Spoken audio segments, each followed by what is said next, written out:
अपनी ड्यूटी नहीं कर रहे थे, आप युद्धापा कर रहे थे। बेशर्म। चले, मैं नहीं कहता कि मुझे गाली दी गई। अस्सलाम वालेकुम, मैं हूं फैसल तारिड़।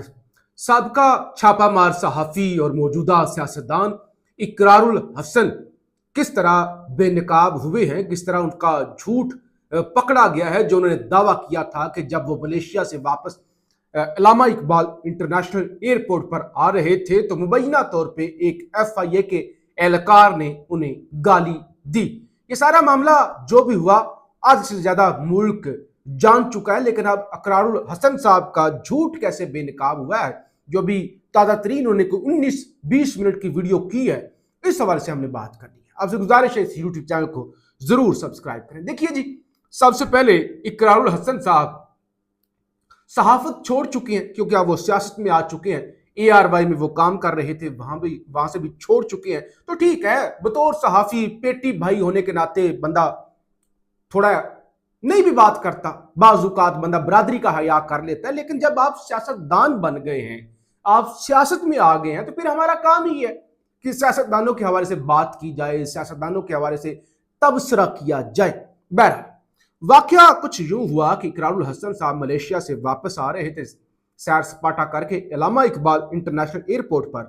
अब जो उन्होंने इल्जाम लगाया, उस इल्जाम के मुताबिक FIA का एक एहलकार अपने दूसरे साथी के कान में सरगोशी कर रहा था कि ऐदा भी हाल जवाद अहमद जियाई होना है, यानी इसका हाल भी जवाद अहमद जैसा होगा। अब वो जो कान के अंदर सरगोशी हो रही थी, ऊंची नहीं, सरगोशी की सरगोशी इकरारुल हसन साहब के कानों में पड़ गई। इकरारुल हसन साहब ने वहां पे चीखना शुरू कर दिया।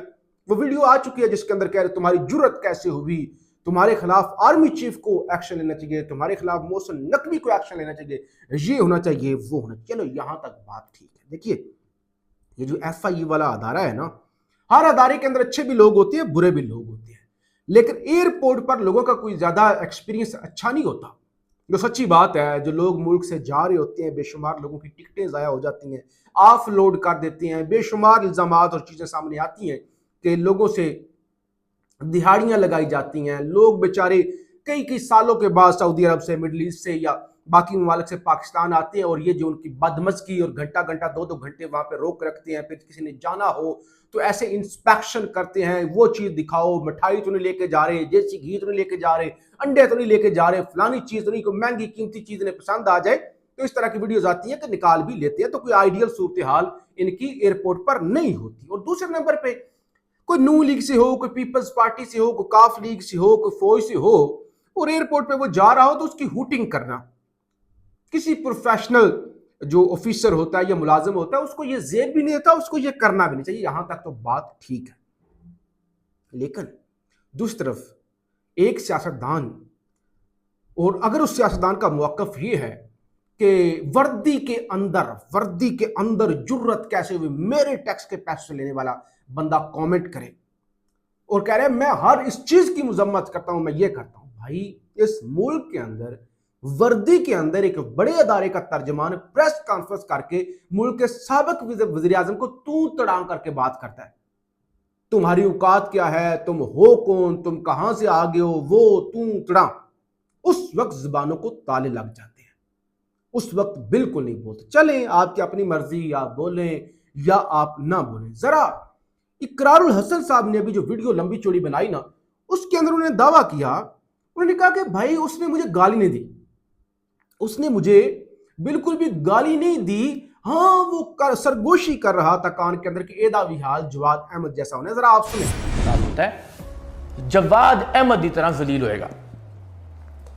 मैं नहीं कहता कि मुझे गाली दी गई। अच्छा, अब आपने सुन लिया, इकरार साहब कह रहे हैं कि भाई गाली नहीं दी, लेकिन सोशल मीडिया पे ट्विटर पर एक सारफ ने पूछा इकरार साहब से कि इकरार साहब ये मामला क्या है, ये जवाद अहमद के नाम पर आप इतना तप गए थे या गाली दी गई थी? तो उस पर वाजिया इकरारुल हसन साहब ने लिखा कि बहन की गाली दी थी। अब ये तो बड़ी शर्मनाक चीज है ना, बहन की गाली कोई भी दे, वो भाई वर्दी के अंदर ना भी हो, किसी को गाली दे तो चलो कानून और आईन तो बात चीजें हैं, पता वैसे ही मुंह तोड़ दे। कहते बहन की गाली, वीडियो के अंदर आके कह रहे कि भाई गाली नहीं दी, कान के अंदर बस सरगोशी की, अंदाजा करें। अच्छा चले, उन्होंने कान के अंदर सरगोशी की या नहीं की होगी बात या नहीं की होगी बात, उसका कोई एविडेंस नहीं है, यानी उसका कोई वीडियो सबूत नहीं है कि उसके अंदर, या देखिए दावा यह है ना की होगी, मैं कहता हूं की होगी लेकिन दावा है, उसका कोई सबूत कोई वीडियो नहीं आई सामने। ठीक हो गया। अब जो मैं आपके सामने वीडियो छोटी सी 5-6 सेकंड की रखने लगा हूं, ये आप देखें और आप फिर देखें कि ये कितनी बड़ी ज्यादती है। बेशरम इंसान। चले छोड़े इकरार भाई, आ जाए। अब आपने देख लिया, इकरारुल हसन साहब कह रहे बेशरम, फलाने धमकाने। ठीक है, उसने आपके साथ जो भी किया, आप एक सरकारी अफसर को कैमरा खोल के सरेआम धड़ल्ले से धमकियां लगा के आप उसको बेशर्म कह रहे हैं, तो ये किस जुमरे में आएगा? ये किस वजह से आपने कहा? अगर आपके खिलाफ कोई बात हुई थी, एक अच्छे शायरी होने के नाते आप उसकी कंप्लेन करते, आप उसकी कंप्लेन करते, आप बताते जी ये आपका जो अमला है इसको लगाम डाले, ये प्रोफेशनल नहीं है, ये लोगों की पगड़ियां उछालते हैं। लेकिन आप जाकर उसे गाली दे रहे हैं। उसने आपको गाली दी नहीं दी, आपने खुद तस्लीम कर लिया कि उसने गाली नहीं दी, और उसने जो भी बोला उसकी वीडियो नहीं है या उसका कोई तहरीरी या वीडियो कोई भी एविडेंस नहीं है। आप जो उसके खिलाफ मुगल्लजात फरमा रहे हैं, और मैं ये नहीं कहता बक रहे हैं, क्योंकि ये बड़ी बेहुदा, किसी पढ़े लिखे बंदे को एटलीस्ट ये जेब नहीं देता कि पढ़ा लिखा बंदा जो है वो इस तरह की गुफ्तगू करे एयरपोर्ट पर जाके। जो उस बंदे ने किया वो भी काबिल मुजम्मत है, लेकिन मैं अगेन कह रहा हूं उसका सबूत नहीं है।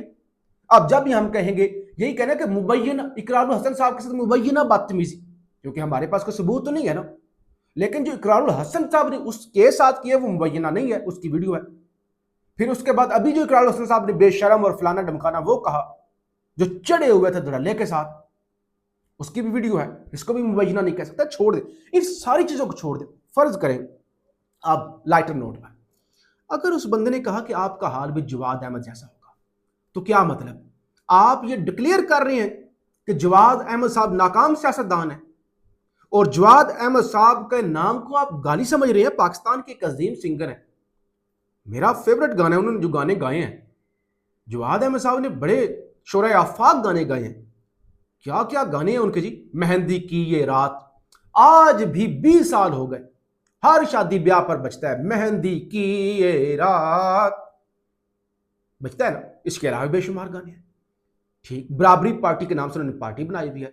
हो सकता है उनके मेंबर, उनकी हिरारकी जो है वो जवाद ये इकरारुल हसन साहब की जमात से ज्यादा तगड़ी हो।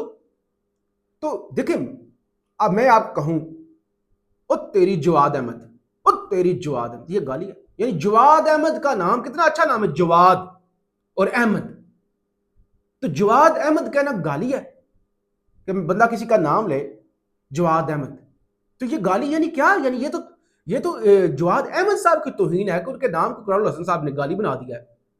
ये तो बहुत बड़ी तौहीन है। बहरहाल छोड़ें इन चीज़ों को। बहरहाल खबरें और भी थी, लेकिन इस वीलॉग के अंदर मकसद यही था कि जो इकरारुल हसन साहब बड़े महात्मा बनते हैं, सुप्रीम लीडर बनते हैं, क्या उनकी यार छोड़ देना। साबिक वजीर आजम इमरान खान, साबिक वजीर आजम नवाज शरीफ, इवन आसिफ अली जरदारी सियासतदान है ना, उनके बारे में कौन कौन से अल्फाज इस्तेमाल नहीं होते, कितने कितने बेहुदा केसेस नहीं बनाए गए, इतनी इस तरह की जबान तो उन्होंने इस्तेमाल नहीं की। ये किस तरह की मतलब सियासत है, या किस तरह की ये सहाफत है, या किस तरह की कि कोई बंदा बात करे तो आप आपे से बाहर हो जाए। अगले ने कर दिया शोधापन, अगले ने अपनी तरबियत शो कर दी, लेकिन आपने डबल अपना तारुफ करवाया कि आप उससे बड़े आला तरबियत वाले हैं और आला इखलाक वाले हैं। पाकिस्तान जिंदाबाद।